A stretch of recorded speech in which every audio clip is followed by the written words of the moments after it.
Cube Radio. Salut, c'est Charles Tran avec l'équipe dans 5 minutes. On s'intéresse aux sciences, à l'histoire et à l'actualité.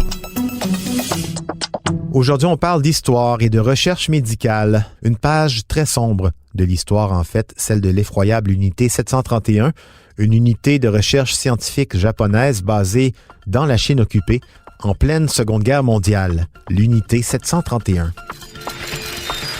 En fait, ce qui suit, c'est pas pour les enfants, OK? Ça comporte des descriptions troublantes, pouvant ne pas convenir à tous les publics, en particulier les enfants. Dans la série des médecins pas fins, le sanguinaire Dr Shiro Ishii est un des pires. On l'a surnommé le Mengele japonais.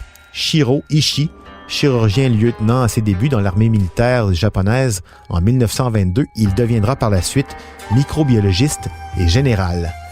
Décrit comme charismatique, brillant et instable, Shiro Ishii, c'est le père du programme d'armement chimique de l'Empire du Japon. Pour en concevoir des armes chimiques, ça prend un laboratoire et ça prend des cobayes. Ça tombe bien, à l'époque, le Japon a conquis une partie de la Chine. Il dispose de cobayes à volonté. Des prisonniers de guerre chinois, des Russes aussi, des Coréens, même des Américains, et surtout à peu près tous les habitants des villes environnantes. On est dans le nord-est de la Chine. L'unité 731, c'est près de 150 bâtiments consacrés à l'étude de maladies contagieuses.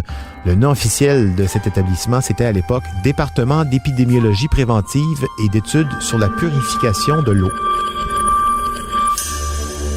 En réalité, c'est 5 km² d'émotion, d'horreur en fait. Le laboratoire d'expérimentation humaine le moins humain de l'histoire militaire récente.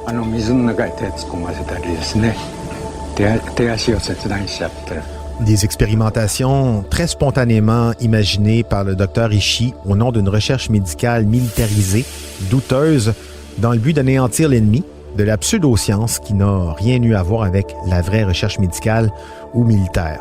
Les expériences du Dr Ishii étaient cruelles et sans merci. Lui n'éprouvait d'ailleurs aucune empathie pour ces sujets.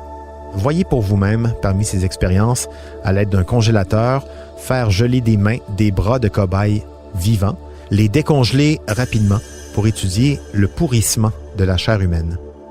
D'autres personnes étaient déshydratées pour voir à quel moment ils succomberaient. Des prisonniers se faisaient tirer à coups de fusil dans les entrailles, ce qui permettait aux équipes de chirurgiens d'élaborer des techniques pour retirer les balles et tenter de les sauver. Pour étudier les effets de la perte de sang, on amputait des gens et puis on attendait pour voir. Évidemment, bras, doigts, mains, jambes étaient amputés sans anesthésie. On essayait de recoller les pièces par la suite pour voir comment on pouvait faire ça. Des fois, on faisait des essais internes, comme retirer l'estomac d'une personne et raccorder directement l'œsophage aux intestins. On retirait aussi des bouts de foie pour voir combien de temps une personne pourrait survivre avec un organe partiel. On administrait de l'eau de mer dans le sang pour voir si ça pouvait remplacer les solutions salines. Pour déterminer les seuils tolérables de plusieurs situations de douleur, on torturait des gens de différentes façons et puis on mesurait le temps que ça prenait pour qu'ils en meurent.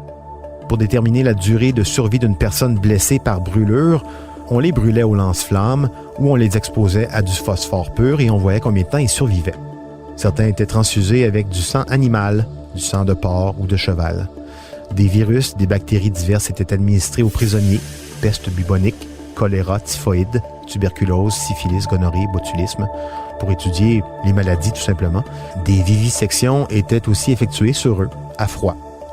Pour analyser l'efficacité de grenades, on attachait des prisonniers dans un champ et on faisait exploser ces grenades à différentes distances des prisonniers. D'autres expériences comme les avortements spontanés, déclenchement de crise cardiaque, hypothermie forcée ont également eu lieu dans les laboratoires de l'unité 731 sous la supervision de ce docteur Ishii qui était convaincu de faire avancer la science médicale et militaire. Enfin, pour tester la propagation d'armes chimiques et biologiques, les équipes du Dr Ishii survolaient des villes chinoises à basse altitude et les aspergeaient pour voir ce que ça donnait sur les populations. Total, 1 demi-million de morts dans les environs, entre 3 et 12 000 morts pour la science, entre guillemets, dans les camps. Si les nombres n'ont rien à voir avec ceux des camps de concentration de leurs amis les nazis en Europe, le but n'était pas le même. Les Japonais faisaient de la recherche scientifique uniquement. La question d'extermination n'était pas à l'ordre du jour. Heureusement. Le pire dans tout ça, c'est que le docteur Ishii a été décoré avec les plus grands honneurs pour son travail avant la fin de la guerre. Après, il a fait semblant d'être mort pour échapper à la justice. Les Américains l'ont retrouvé en 1946, mais il a négocié avec eux. Lui et ses plus hauts responsables ont été blanchis de tout crime contre l'humanité en échange des conclusions et des travaux sur le développement des armes chimiques et bactériologiques. L'armée américaine, qui a eu peur de voir ce type d'informations passer chez les Russes, accepte un deal qui restera secret jusque dans les années 80, au moment où on apprendra que Shiro Ishii est mort bien avant, en 1960, d'un cancer. Pour ceux qui veulent se documenter davantage sur cet épisode très sombre de l'histoire, un documentaire est disponible en ligne, Japanese Devils, plusieurs heures de témoignages d'anciens militaires qui ont travaillé pour le Dr Ishii dans l'unité 731. C'était en 5 minutes.